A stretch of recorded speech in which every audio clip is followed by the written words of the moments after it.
సంవత్సరాల తరబడి ఎన్ని మందులు వాడినా మీ మోకాల నొప్పులు తగ్గట్లేదా? ప్రాణ పెయిన్ క్లినిక్ లో అత్యాధునిక చికిత్స. Welcome to Suman TV. నేను మీ సుమన్ టీవీ నాగ్. కోల్కతా ఇన్సిడెంట్కి సంబంధించినటువంటి వాటిల్లో ఈరోజు సందీప్ ఘోష్ని 10 o'clock నుంచి 5 o'clock వరకు ఇంట్రాగేట్ చేయడం జరిగింది సిబిఐ వాళ్ళు. అయితే అందులో కొన్ని విషయాలు బయటికి రావడం జరిగింది. అండ్ అభియాకి సంబంధించినటువంటి కొన్ని కీలక అంశాలు కూడా బయటికి రావడం జరిగింది. వాటికి సంబంధించినటువంటి అప్డేట్స్ ఏంటి అనేది ఈరోజు మనతో పాటు హైకోర్టు అడ్వకేట్ రవీంద్రనాథ్ గారు ఉన్నారు. వారి మాటలు తెలుసుకుందాం. Hello sir. హాయ్ అండి నాగరాజ్ గారు. ఈ కేసుకు సంబంధించింది అయితే రకరకాల కథనాలు చూసాము, భిన్న కోణాలు చూసాము, దాంతోపాటు అసలు సినిమాని మించినటువంటి ట్విస్ట్లు చూసాము.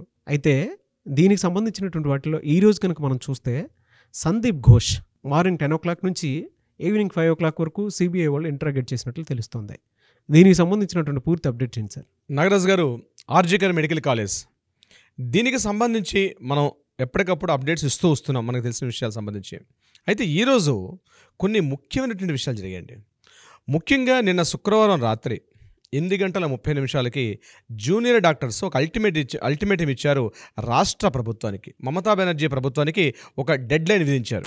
రేపు రాత్రి అంటే శనివారం రాత్రి 8:30 మా డిమాండ్స్ కానీ మీరు పూర్తిగా నెరవేరని పక్షంలో మేము పూర్తిగా రాష్ట్రాన్ని స్తంభింపచేస్తాం, అదేవిధంగా మేము ఆమరణ నిరాహారదీక్ష కూర్చుంటామని చెప్పి నిన్న ఒక డెడ్ లైన్ ఇవ్వడం కూడా జరిగింది. అయితే నిన్న రాత్రి 8:30 నుంచి ఇప్పుడు మనం షో చేస్తున్న టైం సుమారుగా ఇప్పుడు 8 గంటలకు కావస్తుంది, మరొక 5 నిమిషాలు. అయితే ఈ టైం వరకు కూడా రాష్ట్ర ప్రభుత్వం నుంచి అంటే వెస్ట్ బెంగాల్ ప్రభుత్వం నుంచి ఎటువంటి సూచనలు కూడా రాలేదు. సో దీనికి సంబంధించి నిరసనకారులు ఎవరైతే ఉన్నారో, ధర్నా చేస్తున్నటువంటి జూనియర్ డాక్టర్స్ ఎవరైతే ఉన్నారో పూర్తిగా ఇంకా ఆమరణ నిరాహారదీక్ష కూర్చునే ఒక పెద్ద స్టెప్కి తీసుకోవడానికి సన్నాహాలు చేస్తున్నారు. ఇది ఎక్కడ జరుగుతుంది అంటే ఎస్కలాండ్ ప్రాంతం దగ్గర నుండి ధర్మతల అన్నటువంటి ఆ ప్రదేశం దగ్గర వీళ్ళు ఒక పూర్తి వేదికను ఏర్పాటు చేసి కొంతమంది జూనియర్ డాక్టర్స్ ఎవరైతే ఉన్నారో ఈ నిరసనకారులకు సంబంధించిన నాయకులందరూ కూడా రేపు అంటే ఈ రోజు రాత్రి 8:30 వాళ్ళ జనరల్ బాడీ మీటింగ్ చేస్తారు. ఈ మీటింగ్ అయిన తదుపరి వాళ్ళు ఏం చేస్తారంటే పూర్తిగా ఆమరణ నిరాహారదీక్ష చేయడం కోసం చెప్పి అంటే హంగర్ స్ట్రైక్ చేయడం కోసం చెప్పి వీళ్ళు రేపటి నుంచి బహుశా చేసే ప్రయత్నంలో ఉన్నారు. దీనికి సంబంధించి రాష్ట్ర వ్యాప్తంగా ఉండే నిరసనకారులందరూ కూడా నిన్న ఒక ర్యాలీని తీశారు. అంటే ఎక్కడి నుంచి సౌత్ భవానీపూర్ ప్రాంతం నుంచి కంప్లీట్గా నిరసన ర్యాలీ చేసుకుంటూ ఎస్కలాండ్ ప్రాంతం వరకు వాళ్ళు వచ్చారు. సో ఇక్కడ వీళ్ళు ఏం చేశారంటే ఇక్కడ డిమాండ్స్ చేయడం జరిగింది. కానీ రాష్ట్ర ప్రభుత్వం ఈ క్షణం వరకు మనం షో చేస్తున్న సమయం సుమారుగా 8 గంటల వరకు ఏదైనా అప్డేట్ వస్తుందని మనం లేట్గా చేసాం. యాక్చువల్లీ ఇప్పటి వరకు కూడా రాష్ట్ర ప్రభుత్వం నుంచి ఎటువంటి ఇన్ఫర్మేషన్ కూడా రాలేదు. సో ఆమరణ నిరాహారదీక్ష కూర్చోవడం కోసమని సన్నాహాలు చేస్తున్నారు జూనియర్ డాక్టర్స్. అయితే దీనికి వాళ్ళు ఒక విషయం కూడా చెప్పడం జరిగింది. సమయం మించిపోతుంది, ఇక రాష్ట్ర ప్రభుత్వం ముందుకు రాలేదు, మా యొక్క ఉద్యమాన్ని తీవ్రతరం చేస్తామని చెప్తూ ఏవైతే మేము ఓపీటీ సేవలు కావచ్చు, ఆపరేషన్ థియేటర్ సేవలు, అవుట్ పేషెంట్ సేవలు ఏవైతే ఉన్నాయో వాటిని మాత్రం మేము నిలుపుదల చెయ్యం, యాస్టీస్గా మా యొక్క డ్యూటీస్ మేము పార్టిసిపేట్ చేస్తూ ఇక్కడ ఆ హంగర్ స్ట్రైక్ మేము కూర్చుంటామని చెప్పడం జరిగింది. బట్ ఇట్స్ రియల్ ఇట్స్ అంటే ఏ స్టెప్స్ దాటుకుంటూ వస్తుంది, ఈ ఆమరణ నిరాహారదీక్ష ఎక్కడ దారితీస్తుంది అన్న విషయం అయితే రియల్ ఇంట్రెస్టింగ్. అయితే ఇదిలా జరుగుతుండగా ఒక విషయం వాళ్ళు చెప్పారు ఏంటంటే సుప్రీంకోర్టు జడ్జిమెంట్లో మనకు ఒక విషయం వచ్చింది.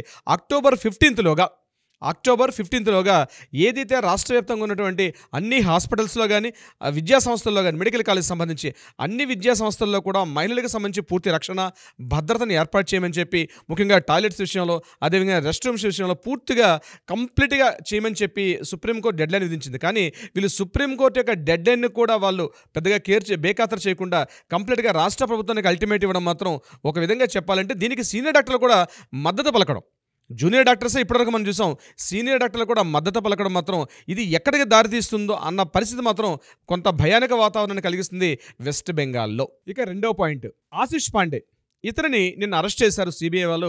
ఇమీడియట్గా ఆలీపూర్ కోర్టులో కూడా ప్రొడ్యూస్ చేయడం జరిగింది. ఆలీపూర్ కోర్టులో ఏం చేస్తారంటే October 7 వరకు ఈయన మీద ఇంటరాగేషన్ చేయమని చెప్పి ఒక తాకీదు ఇవ్వడం జరిగింది. దానికి సంబంధించి సిబిఐ ఉన్న వాళ్ళు ఈరోజు ఇంటరాగేషన్ చేశారు. మార్నింగ్ నుంచి ఈరోజు సాయంత్రం 6 గంటల వరకు కంటిన్యూగా ఇంటరాగేషన్ జరిగింది. ఎవరి ఆశిష్ పాండే అనే విషయం మీద మనం కొన్ని ఎపిసోడ్స్ కూడా చేసాం దీనికి సంబంధించి. అయితే ఈ ఆశిష్ పాండే 2017 ఎంబీబీఎస్ స్టూడెంట్ విద్యార్థిగా మనకు తెలిసింది. ఇతను ఇక్కడ 2017లో ఎంబీబీఎస్ స్టూడెంట్గా వచ్చినప్పుడు కూడా ఇతను వెస్ట్ బెంగాల్ లాబీ అని ఏదైతే మనం చెప్తూ ఉన్నామో ఆ వెస్ట్ బెంగాల్ లాబీలో ఉన్నటువంటి ప్రాంతానికి ఇతను పూర్తిగా ఇన్ఫ్లుయెన్స్ చేస్తూ ఇక్కడ విద్యార్థులకు ప్రమోషన్స్ ఇవ్వాలన్నా, ఒక సర్టిఫికేట్స్ పాస్ చేయాలన్నా, హౌస్ సిబ్బందికి డ్యూటీస్ ఎక్కడెక్కడ వేయాలన్నా టోటల్ విషయంలో కూడా ఇతని కీలకమైన పాత్ర పోషించేవాడు. కానీ 2017 ఇతను ఎంబీబీఎస్ స్టూడెంట్కి వచ్చేటప్పుడు కూడా 2013 నుంచి ఈ పార్టీ వేరే వాళ్ళు చేస్తే ఆ ఛార్జ్ని 2017లో ఒక ఎంబీబీఎస్ స్టూడెంట్గా చేరిన ఆశిష్ పాండే పూర్తిగా ఇన్వాల్వ్మెంట్ అయ్యి 2021లో సందీప్ ఘోష్ ఈ ప్రాంతానికి మెడికల్ కాలేజీ ప్రిన్సిపాల్గా వచ్చిన తర్వాత ఇతని అక్రమాలకు అడ్డుకట్ట లేకుండా పోయింది.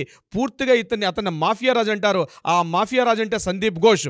మాఫియా రాజుకి రైట్ హ్యాండ్ ఎవరైనా ఉన్నారంటే ఆశిష్ పాండే. మాఫియా రాజుగా సందీప్ ఘోష్ని పిలుస్తారు, అతని యొక్క రైట్ హ్యాండ్గా ఆశిష్ పాండేని పిలుస్తూ పూర్తిగా ఒక మాఫియా సామ్రాజ్యాన్ని ఆర్జికర్ మెడికల్ కాలేజీలో ఏర్పాటు చేసుకుని వీరి కన్నుసనల్లో మొత్తం అంటే ఎంటైర్ ప్రిన్సిపాల్ దగ్గర నుంచి లాస్ట్ హౌస్ స్టాఫ్ వరకు ఉన్నటువంటి మొత్తం ఎంటైర్ వ్యవస్థలో ప్రతి ఒక్కరికి ఉద్యోగాలు శాలరీస్ ఇవ్వాలన్నా, ప్రమోషన్స్ ఇవ్వాలన్నా, ముఖ్యంగా వాళ్ళకి ఈ ప్రాక్టికల్స్లో పార్టిసిపేట్ చేయాలన్నా సరే ఎంతో కొంత బ్రైబ్ సమర్పించుకోకుండా వాళ్ళకి ఇచ్చే అవకాశం అయితే లేదు. అట్ ద సేమ్ టైం వీళ్ళు పాస్ అయినప్పుడు కూడా వీళ్ళు సర్టిఫికేట్స్లో వీళ్ళ దగ్గర అట్టే పెట్టుకున్నారు. మనకి ఇదే విషయాన్ని సందీప్ ఘోష్ గారి యొక్క ఇంట్లో సోదాలు నిర్వహించేటప్పుడు, ఇంటికి మీద సోదాలు చేసినప్పుడు కూడా ఎంతోమంది స్టూడెంట్స్ యొక్క సర్టిఫికేట్స్ సందీప్ ఘోష్ యొక్క ఇంట్లో లభించే. అసలు స్టూడెంట్స్ కెరీర్ని వాళ్ళ చేతుల్లో తీసుకోవడానికి ఎలాంటి రైట్స్ ఉన్నాయని తీసేసుకుంటారు సార్? అసలు నిజంగా చాలా బాధాకరం ఉండే దారుణం. ఇప్పుడున్న సోషల్ లైఫ్లో కనుక మనం చూస్తే అండి, ప్రాక్టికల్స్ కోసం అని చెప్పేసి కొంతమంది టీచర్స్ చేసేటువంటి దారుణాలు ఎంత ఇదిగా ఉంటాయనంటే అసలు ఇళ్లల్లో చెప్పుకోలేనటువంటివి కూడా కొన్ని ఉంటాయి. ముఖ్యంగా అమ్మాయిలు, నాగరాజు గారు, అమ్మాయిల విషయంలో అయితే వాళ్ళని మనం అనుకున్నాం లాస్ట్ టైం మాణిక్తాల్ అన్నటువంటి హాస్టల్లో ఒక రూమ్ని కంప్లీట్గా గెస్ట్ హౌస్గా మార్చుకొని ఆ గెస్ట్ హౌస్లో అమ్మాయిలతో కలిసి ఎన్నో రకాలైనటువంటి వ్యభిచార కార్యక్రమాలు నిర్వహించడం, అమ్మాయిల్ని భయపెట్టడం, వాళ్ళని టార్చర్ చేయడం, వీళ్ళు అనుకున్నటువంటి ఆ ప్రాంతానికి రాకపోతే అమ్మాయిల యొక్క సర్టిఫికేట్స్ని వాళ్ళ కస్టడీలో పెట్టుకుని ఆ అమ్మాయిలను అన్ని రకాలుగా మానసిక వేదనకు గురి చేసిన విషయంలో ఈ ఆశిష్ పాండే కూడా ఇందులో ఇన్వాల్వ్మెంట్ అయినట్టుగా ఈ ఇంట్రాగేషన్లో కొన్ని విషయాలు అయితే బయటపడ్డాయి. అశ్లీల కార్యక్రమాలు ముఖ్యంగా ఆశిష్ పాండేని ఇంట్రాగేషన్ చేసినప్పుడు మరికొన్ని కీలకమైన విషయాలు ఏంటంటే ఆశిష్ పాండే యొక్క ఫోన్ కాల్స్ లిస్టు. అంటే సందీప్ ఘోష్కి ఇతనికి ఉన్నటువంటి లిస్టులో ఒక సాధారణమైన ఒక పీజీటీ స్టూడెంట్ ప్రిన్సిపాల్తో కంటిన్యూగా ఏ రోజైతే అక్టోబర్ 9 జరిగిన సంఘటనకు సంబంధించి ఆ రోజు కంటిన్యూగా మన సందీప్ ఘోష్ దగ్గర నుంచి ఆశిష్ పాండే నుంచి సందీప్ ఘోష్కి కంటిన్యూగా కాల్స్ లిస్టు ఎందుకు నువ్వు చేయాల్సి వచ్చిందని చెప్పి పోలీసులు అదే సిబిఐ వాళ్ళు ఇంట్రాగేషన్ చేయడం జరిగింది. ఆ ఇంట్రాగేషన్లో కూడా కొన్ని కీలక విషయాలు కూడా తెలుసుకున్నారు పోలీసులు. దానికి సంబంధించిన అప్డేట్స్ కూడా మరికొద్ది రోజుల్లో మనకు కూడా తెలిసే అవకాశం అయితే ఉంటుంది. ఇదిలా ఉంటుండగా మరొక కీలకమైన ఘట్టం ఏం చోటు చేసుకుందంటే ఆలీపూర్ కోర్టులో సిబిఐ కస్టడీ అక్టోబర్ 14 వరకు పొడిగించారు సందీప్ ఘోష్కి, అదేవిధంగా తలా పోలీస్ స్టేషన్ ఉన్నటువంటి కీ ఆఫీసర్ అభిజిత్ మండల్కి. సో అభిజిత్ మండల్ని at the same time Sandeep ఘోష్ని కూడా విడివిడిగా వీరిద్దరిని కూడా నిన్న ఈరోజు మార్నింగ్ 10 గంటల నుంచి ఈవినింగ్ సాయంత్రం 5 గంటల వరకు కూడా కంటిన్యూగా ఇంటరాగేషన్ చేశారు. ఆ ఇంటరాగేషన్లో వాళ్ళ మెయిన్ కీ పాయింట్ ఏంటంటే ఈరోజు అభయ అమ్మాయిని చనిపోవడానికి వీళ్ళకి ఏమైనా కారణం ఉందా? సంజయ్ రాయ్, ఇందాక మనం మార్నింగ్ కూడా ఒక ఎపిసోడ్ విదేశం మాట్లాడుకున్నాం, సంజయ్ రాయ్ని ఇతను ప్రేరేపించాడా, లేకపోతే అసలు అనుకోకుండా సంజయ్ రాయ్ అనే పాత్ర అనేది అతని పాత్రధార, లేకపోతే ఏ రకంగా అన్ఫార్చునేట్గా జరిగిందనే విషయం మీద సందీప్ ఘోష్కి మారథాన్ క్వశ్చన్స్ చేయడం జరిగింది. మారథాన్ క్వశ్చన్స్ అంటే మీకు చెప్పాను, ఇట్స్ ర్యాపిడ్ ఫోర్స్ క్వశ్చన్స్ అంటారు. చాలా ఫాస్ట్గా జరుగుతుంటుంది, వీడియో రికార్డింగ్స్ అవుతుంటాయి, ఆడియో రికార్డింగ్స్ అవుతుంటాయి. సిబిఐ ఆఫీసర్స్ అందరూ కూడా రౌండ్ అప్ చేస్తూ క్వశ్చన్స్ అన్ని అడుగుతారు. ఆ క్వశ్చన్స్ అడిగేటప్పుడు అతను చేసినటువంటి ఆ ఆన్సర్స్ ఏ రకంగా ఉన్నాయని రికార్డ్ చేసి మాట్లాడుకుంటారు. సో దీంట్లో చాలా క్వశ్చన్స్కి సందీప్ ఘోష్కి మౌనమే సమాధానమైంది. ఆ మౌనమైన సమాధానంలో వీళ్ళు రాసుకున్న ఆన్సర్స్ ఏంటంటే చాలా వాటికి ముందొక రకమైన సమాధానం, తర్వాత చెప్పే సమాధానానికి ఎక్కడ కూడా పొంతం లేకుండా పోయింది. అయితే మెయిన్ వీళ్ళు కీ పాయింట్ మాట్లాడింది ఏంటంటే అభిజిత్ మండల్ ఏదైతే సాక్ష్యాధారాలను పూర్తిగా తారుమారు చేసే విషయంలో పూర్తిగా ఇతను ఒక పోలీస్ స్టేషన్ హెడ్ ఎస్హెచ్ఓగా ఉంటూ కూడా ఎప్పుడైతే సాక్ష్యాలు మార్నింగ్ తెలిసిన 9:30 తెలిసిన తర్వాత ఇతను హాస్పిటల్కి వెళ్ళింది 11 o'clockకి. సో 9:30 to 11 o'clock గంటన్నర సేపు ఉన్న సమయంలో అక్కడ సాక్ష్యాలను పూర్తిగా ట్యాంపరింగ్ చేయడంలో అభిజిత్ మండల్ యొక్క పాత్ర కీలకంగా ఉందని, ఇతని ఇన్వాల్వ్మెంట్ లేకుండా ఆ సాక్ష్యాధారాలను పూర్తిగా తారుమారు చేసే అవకాశం లేని విషయం మీద కూడా పూర్తిగా సిబిఐ ఇంట్రాగేషన్ చేశారు సందీప్ ఘోష్ మీద.